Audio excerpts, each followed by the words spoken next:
Yo, how's it going, everyone? I hope you all are having a wonderful day. I'm Amos, and I have a new avatar to work with. But more importantly, I'm here to talk about the new Demon Slayer movie, which covers the last 2 episodes of the second season, and then the 1-hour-long season premiere for season 3, which is going to cover the Swordsmithing Village Arc from the manga. Now, I haven't read the manga, so I won't be covering that in this video, but I will be including spoilers from the movie. If you guys don't want any movie spoilers and want to experience the premiere for yourself, I do have a video on my TikTok channel talking about it without spoiling anything. It just tells you whether it's worth watching or not. I'll link that in the description if you're interested in watching it. Now to go over the first half of the movie. It just shows us how the Entertainment District arc ends. However, while watching it, there were some scenes I couldn't quite remember, so I don't know if these are new scenes that were added just for the movie, or if it's literally just copy and paste the last 2 episodes. I'm gonna go ahead and say it was the latter, because that seems more likely to me. Even though you would have already seen those last 2 episodes, it was still amazing experiencing it in movie theaters. Personally, I love the Mugen Train arc just because I saw it in theaters. I saw it again at home while streaming it, and it wasn't bad in any way, shape, or form. It was just far more entertaining to see it in the movie theater. Same thing with these last 2 episodes. Despite it being a copy and paste, it was far more entertaining in the movie theater. The surround system had like just a simple slapping sound effect of when Gyotaro slapped Tanjiro on the head lightly. Just hearing that in the full cinematic surround sound just felt like it was far more immersive than when I was watching it at home. Now, as for the second half, so it begins with a random corpse member finding Tanjiro,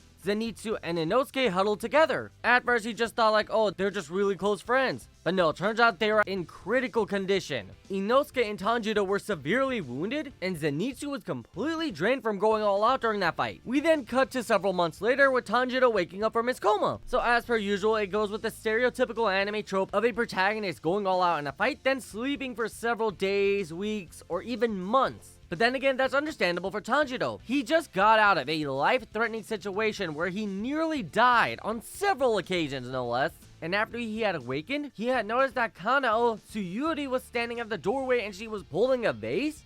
But now that vase was on the ground broken. So she had been stressing out about Tanjiro being in a coma for several months and was completely relieved to see him finally awake. After bawling her eyes out and telling Tanjiro how relieved she was that he finally awoke, the random corpse member who found him, Zenitsu, and Inosuke walks in and we get a little mini story about him. If I remember correctly, his name was Jojo, and he had apparently been traveling with Tanjiro for a while. So whenever we had apparently saw a random corpse member who kept his face hidden, and it was the male, not a female, apparently that was Jojo every single time. And he's just reminiscing about how he first met Tanjiro when he was captured by the Hashiras, and it was discussed what they're gonna do with his younger sister, leading all the way to him finding him at the end of the second season. And now he was also worried about Tanjiro being in a coma for several months, so he bought him a expensive cheap phone cake to hopefully have the smell suddenly jolt him back awake. Of course, he wasn't expecting anything, but he still brought it anyways. And then when he walked into the room and noticed the face on the ground, he got angry at Kanao, but he wasn't expecting her to pretty much respond or acknowledge him. So he just quickly cleaned it up, brought the cake to her, and told her, hey, in several hours you can eat this. We don't want it going bad, but I'm just gonna keep it here for the time being, which pretty much indicates he thought this was a long shot, but he still wanted to try it just to see what happens, not knowing that Tanjiro was already awake. And apparently Tanjiro was happy he brought him a cake. Then Jojo got shocked and dropped the cake onto the bed, and then flipped out on Kanao for being so calm and quiet about Tanjiro waking up. He gave her a full-on lecture about why she should yell out that Tanjiro is awake, so all of the medical staff and everyone else who's been worried about him is aware that he is awake and fine. Then after going off on her, he goes out to the hallway, does a couple breathing exercise, and yells at the top of his lungs, Tanjiro is awake! He's okay! And then the 3 little girls who are always there taking care of him rush in with tears in their eyes like, Tanjiro, we're so happy you're okay! Also, I never remember their names, so don't expect me to remember them now. But anyways, they're bawling their eyes out, they're crying, they're acknowledging that there's a cake just spilled all over the bread, getting crumbs everywhere. And then Aoi, who is sort of like in charge of them, she's sort of like head of the medical group inside of the Butterfly Hashira's location. I don't remember what it's called, but it's pretty much the 4th squad of the Demon Slayer Corps. 4th squad like being for Bleach, like, you know in Bleach how the 4th squad is the medical division. That's kind of what the Butterfly division is in Demon Slayer. And pretty much I see her as like either the lieutenant or the second seat behind Kanao, if she would be considered the lieutenant. Anyways, Aoi just rushes into the room with a bedsheet over her head. Everyone freaks out thinking a ghost suddenly appeared, and she takes it off in a hurry like, oh my god, Tanjiro, I have been so worried about you. And the little girls almost passed out. Tanjiro, who was on death's door, nearly literally had a ghost flying out of him. But anyways, that just goes to show like the sort of like atmosphere that the opening scene of the 3rd season is going to have. It's going to be completely comedic. And honestly, that's not even the most comedic moment of the entire series. I was about to say series, but I shouldn't say series just yet. Of the movie, the most comedic moment of the movie. No, that happened shortly thereafter. Aoi had explained to Tanjiro that Zenitsu was the first one to wake up and then immediately get sent off to a mission despite him not wanting to go. And then with Inosuke, he apparently had some complications. And so Tanjiro became a little depressed. He's like, no, Inosuke. Okay, so that does mean I am hallucinating. He's hanging by the ceiling. And everyone was like, huh? They looked up at the ceiling, and Inosuke is just chilling there, hanging upside down the whole time. Everyone freaks out because they see a boar-headed beast just hanging on the ceiling like Spider-Man. And of course, Inosuke in high spirits is like, oh, of course, Tanjiro. I'd expect nothing less from my comrade. You were the first one to notice I had entered the room and was hanging by the ceiling. And Tanjiro's like, yeah, no shit. I'm lying on my back. I'm staring straight at the ceiling. How would I not have noticed you? Inosuke again cheerfully is like, ha ha ha ha ha. I'd expect nothing less from the one person who I can compare to me. Of course, I'm still the boss though. And I'm pretty sure the little girls at that point finally passed out. They lost consciousness at that point. Aoi was on the verge of passing out, but she barely hung in there. Jojo and Kanao were startled, but they were still okay. And I'll tell you, I have never in my entire life have tried to not laugh as hard as I did during this scene. I'll be the first to admit it, I have an annoying laugh. So during this scene, I was desperately trying to not burst out in a hysterical fit of laughter. Anyways, moving on from that point. Tanjiro continued to recover while Inosuke was sent off to another mission. Even though he was the most injured out of the 3, he was the second to recover, which goes to show his tenacity and durability. He didn't grow up in the mountains eating poisonous food for nothing, which explains why, Gyoroku? Yeah, Gyoroku's poison didn't work on him. But apparently because poison doesn't work on him, neither does medication. So literally they couldn't give him painkillers, blood thinners, antibiotics, all of that does not work on him. And yet he still recovered faster than Tanjiro. And he had a lot more energy than Tanjiro did as well. Now, since both Inosuke and Zenitsu are off on their own missions, I don't think they're gonna show up much during the 3rd season, which is okay, because we got a little special treat. I think this scene may have happened before Tanjiro woke up,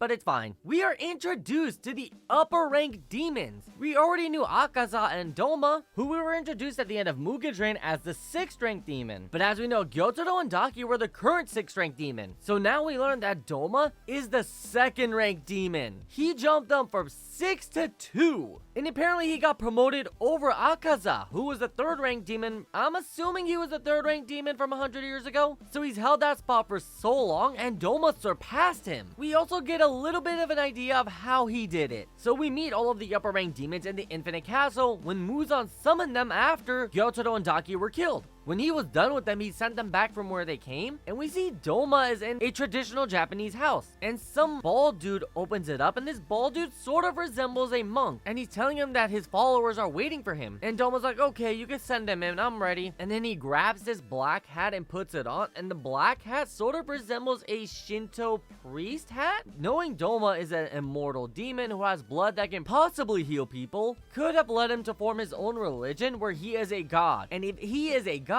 he could take on any women he wants and then eat them. And as we know, demons grow stronger depending on what type of humans they eat. So Doma could have gotten all of his strength from eating these special women. I forget what they have, but demons can sense who has it. So Doma could sense it among his followers and then call them up to be with him and give some type of speech about how they are going to become one with him. And of course, since it is a religion and they are his devout followers, they're going to believe everything he says. And then he'll take them into private and then devour them. That's what I'm assuming. Also, please no spoilers from those who have read the manga. This is just me theorizing based off the anime. I am an anime-only watcher, and I'm making this video for anime-only watchers as well. Since I have experience with saying that, I'm gonna go ahead and assume people are not gonna listen and just spoil it anyways. So you know what? No hard feelings if you do, but please try not to. Okay, back to the other upper rank demons. We meet the 5th rank demon, who is named as Gyoko. He exists inside this pot filled with ink, and he's sort of like, the ink sort of molds into his shape, and he's pretty much like a genie, but without any arms, and his face is sort of like contorted where his eyeballs are where his mouth and forehead are, and his mouth are where his eyelids are. And instead of ears,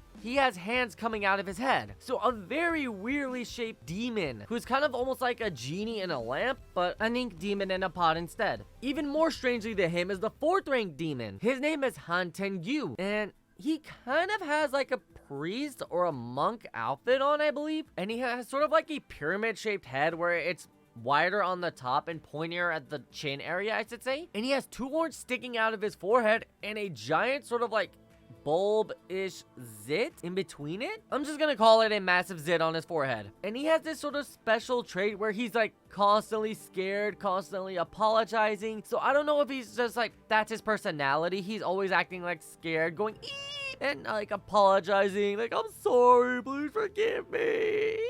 So he's kind of giving off a sort of like creepy old man who lives alone type of vibe, who's also very remorseful and apologetic. And then 3 is Akaza, who is sort of like a battle monk who we met at the end of Mugen Train. And then the number 1 upper rank demon. I had theorized that he was a former demon slayer because he's the only one of them who was carrying a sword. We saw his silhouette in the middle of the Mugen Train arc, so I had assumed he was a demon slayer. Apparently it was much worse than I had thought, because when we see his face, he has 3 eyeballs on each side of his face for a total of 6. That's not the worst of it. His hair resembles Tanjiro's father. And then to top it all off, he has flame scars on his face, similar to what Tanjiro got when he was fighting against Gyotaro in that final epic scene where he's screaming at the top of his lungs and cuts off his head. He has these naturally on his face. And worst of all, he may have been the one who almost killed Muzan in the past. So this guy was strong enough to defeat Muzan,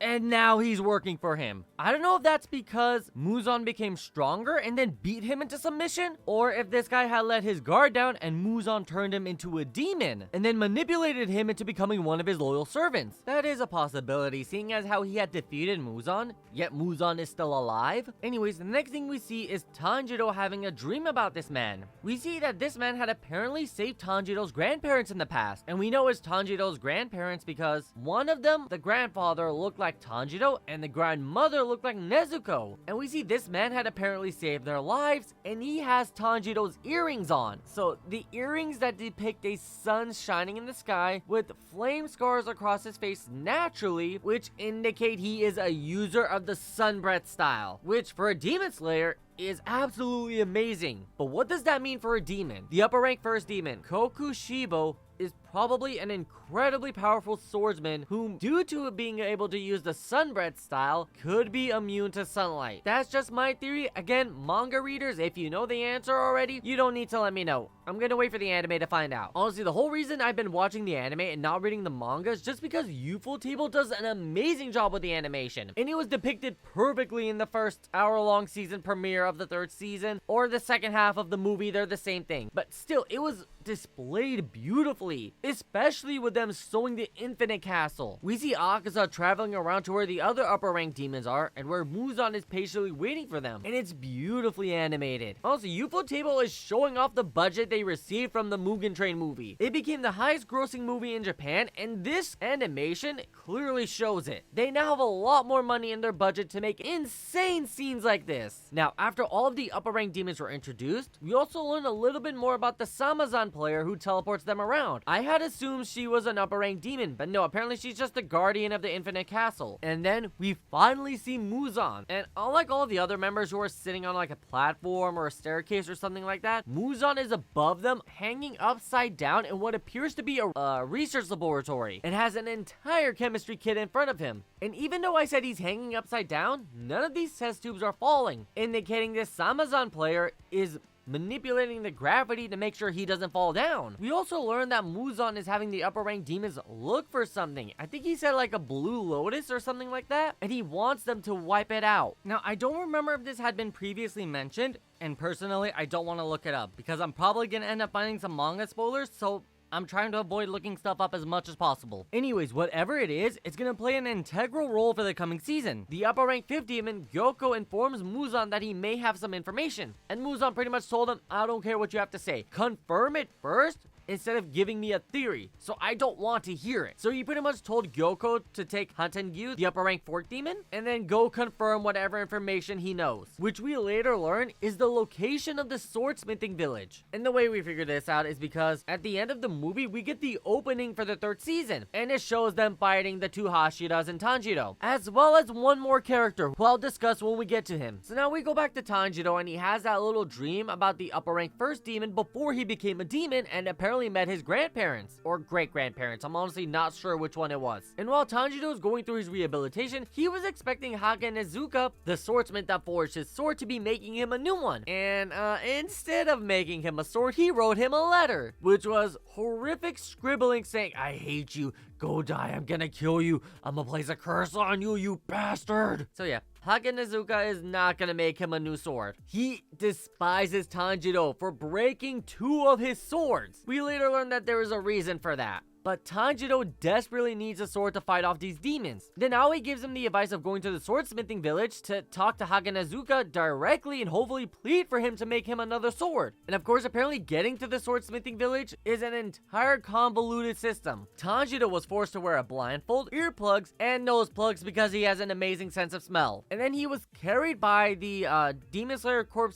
I don't know what unit they are, but they're pretty much the traveling unit. They'll take Tanjiro to a destination, switch with someone else, and repeat that multiple times until they get to the Swordsmithing Village. This way, the location of the village is kept secret even if one of these members were captured and tortured. They would have no idea where it is, so they couldn't reveal it. And of course, these members will only meet up with each other if the boss gave the order to. If Kage Ubuyashiki gave the order for them to take this person there. Otherwise, they will not meet up with each other. So even if one of them gets captured, forced to take him to their meetup, the other person will not be there unless Kaguya gave him the orders to go. Anyways, eventually Tanjiro reaches the village, and he gracefully thanks the person who carried him there. And on the other side of the village, we see a certain someone hear him gratefully thank the person. And she's apparently getting excited, as did every single person in the audience when they saw Mitsuri in the hot springs, and we were treated to a beautiful fan service scene. I had already seen this scene in the manga. I didn't read the manga. I just looked up this scene because a friend told me about this article stating that anime fans did not want to see this scene. And he went on a huge rant about how they do want to see it. It's an integral part to the story. And I'm sitting there like, how is this an integral part to the story? It's a fan service scene. And so that's why I looked up the image and I was like, it's a beautiful fan service scene, but how does it play to the story? I'll discuss that in just a moment. There's just a couple of things I need to cover first. While Tanjiro went to thank the mayor and sort of like greet him and like thank him for allowing to enter the village, that is where we learn that the mayor is completely disappointed with Hagenezuka. He's not blaming Tanjiro for breaking the sword. He's blaming Hagenezuka for forging a sword that could break. And apparently Hagenezuka is gonna get shit for it. And since Tanjiro broke 2 of his swords, Hagenezuka seems like a failure to them. But as far as we know, he's an amazing blacksmith. It's just his sword broke against highly skilled demons. And that's why Hagenezuka completely hates Tanjiro. He's making him look bad. Imagine you are paired up with someone for a school project. You put in all this work and effort to make something. This person shows off that something and then breaks it. Now imagine you get in trouble because you didn't make it strong enough for him to be able to use it. That's how Hagenezuka feels right now. So frankly, yeah, I can understand why he's pissed and he wants to kill Tanjiro. He is embarrassing him in front of the mayor, the one who controls who does what, the one who signs his paycheck. Tanjiro is costing him his paycheck. As a working adult myself, if someone else screwed up and I lose my paycheck because of it, I am kicking that dude's ass. Okay, enough fooling around. Back to why that fan service scene is important. While the mayor searches for Hagenezuka, God, that name is so hard to pronounce, he asks Tanjiro if he wants to go to their hot springs, because apparently their hot springs are super medicinal. They can aid with everything from injuries to diarrhea. Anyways, as Tanjiro went up there, Mitsuri books it down the stairs. He's like, Tanjiro! Like, she's apparently super friendly to him now, despite being on the side that wanted to kill his sister. But okay, apparently they're on good terms now. Or maybe it's just her personality. She's always on good terms with everyone, even though she tried to kill their younger sister. I'm assuming this is probably not the first time this has happened. And frankly, I'm pretty sure they all forgave her in the end. And not just because she's hot. It's because because she herself is an older sister and probably took care of the younger sibling after they made up, which we actually do see in this movie, by the way. We learn that she herself is an older sister of 4 siblings, just like Tanjiro. So her and Nezuko got on super well while they were there, despite her wanting to kill Nezuko. But then again, she thought Nezuko was a pure cold-blooded demon. After learning Nezuko had some humanity to her, she probably was like against killing her. And based off this movie, I'm gonna go ahead and say yes, she's on the let's not kill Nezuko side. She's a part of the Demon Slayer Corp, unless she's a really good actress. Anyways, so she goes and complains to Tanjiro that there was someone walking up to the hot spring and she wanted to like be friendly with him. She like wanted to know his name, she wanted to be friends, and he ignored her. She asked him, "Why are you ignoring me?" He ignored her again. So she got super depressed and then ran towards Tanjiro to complain about it. Of course, she was so depressed and crying, and then Tanjiro told her dinner's ready. She's like, "Ooh, yay, dinner!" And then booked it for food, completely forgetting she was ignored. Anyways, Tanjiro goes up to the hot spring, and that's where we see who ignored her, which sort of explains what my friend meant by that being an important scene. If we didn't get that fan service scene, how would we have known she was in the hot spring? How would she have met this person who was going up to the hot spring? If we didn't see her there, how could we have proven that she was? So I agree with him. That scene is very important to the story. I am so glad they kept it in the movie. Anyways, the person who was there was apparently Genya Shinazugawa. I think I botched that, but that's fine. Anyways, Genya was doing something strange in the hot spring. He was yanking out his teeth, which was unusual in itself, but his tooth looked unusually sharp. For a second, I thought it was a demon tooth, but I was like, oh no, it's just canine. But in anime, canines don't look that sharp unless... No, that can't be it. Yeah, he can't be a demon. That will make sense. He's out in the sunlight. I was about to say unless he is a demon, but he's in the sunlight. So I'm assuming it was just a canine, which is the dog tooth that we all have, just for people who didn't know. Anyways, Tanjiro tries to get closer to him by sharing in his nakedness. Didn't work. Genya was like, "Shut up, leave me alone." He clearly has no intention of being friendly with anyone. Not the sexy Mitsuri and not the naked Tanjiro. Anyways, we cut back to Mitsuri and Nezuko getting along well together, and then Tanjiro joining them for dinner. From there on, we learn Mitsuri's reason for becoming a Hashira. Apparently, the whole reason she joined the Demon Slayer Corp in the first place was to find a husband. And apparently she has specific standards. Her husband needs to be stronger than her. So that meant the strongest of the Demon Slayer Corps were the Hashiras. So of course she will want a Hashira as a husband, but she can't just approach one casually unless she herself was a Hashira. So she trained day in and day out to become strong enough to become a member of the Hashiras. And now she's on a search for a husband. And based off of what happened in the first season, we can kind of guess who she has her eyes on. And honestly, I've seen a lot of fan drawings between them, so I've been assuming they've been a couple, but based on what she just said, I'm assuming they're not a couple. At least not yet. Anyways, we end the scene with Mitsuri giving Tanjiro some advice. He had told her that he wants to become strong as well so he can defeat all of the high-ranked demons. And so Mitsuri does a little whispering in his ear and tells him of a secret sword hidden in the village that will make him the strongest. And of course, Mitsuri being the fan service character, caused Tanjiro to have a nosebleed just by whispering in his ears. And frankly, I don't blame him. And then her talking about a powerful sword that makes you the strongest sounded like a sexual innuendo. The first thing that popped into my mind was she was talking about his penis. I mean, could you blame me for thinking that? The way she said it was so sexual. It was hard to not picture her talking about his penis. Anyways, we go to the following day and we see Tanjiro walking around the village trying to find this super powerful sword, and he just so happens to see Muichiro Tokito. I think I said his name right. Again, I suck at pronouncing these names, so I'm just gonna call him Muichiro. If that's wrong, I'm sorry. I suck at pronouncing these names. Anyways, the Miss Hashira, Muichiro, is trying to get this kid to give him a key. This kid is insisting that this key is his family's treasure, so he refuses to give it up.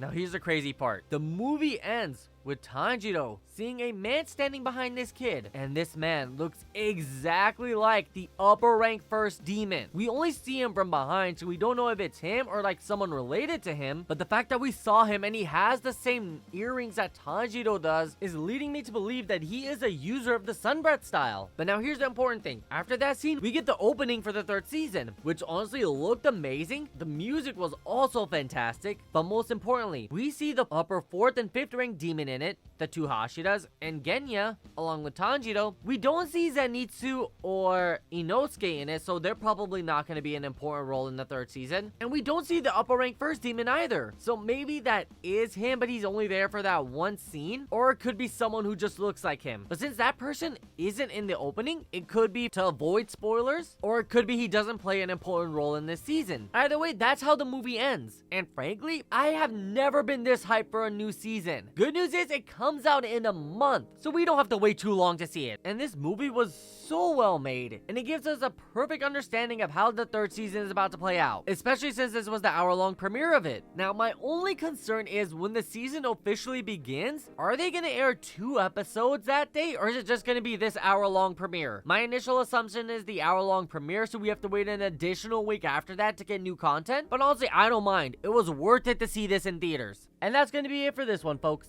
I'd like to thank you all so much for watching. I truly appreciate it. I hope to see you all in the next one, and remember to keep having fun. See ya!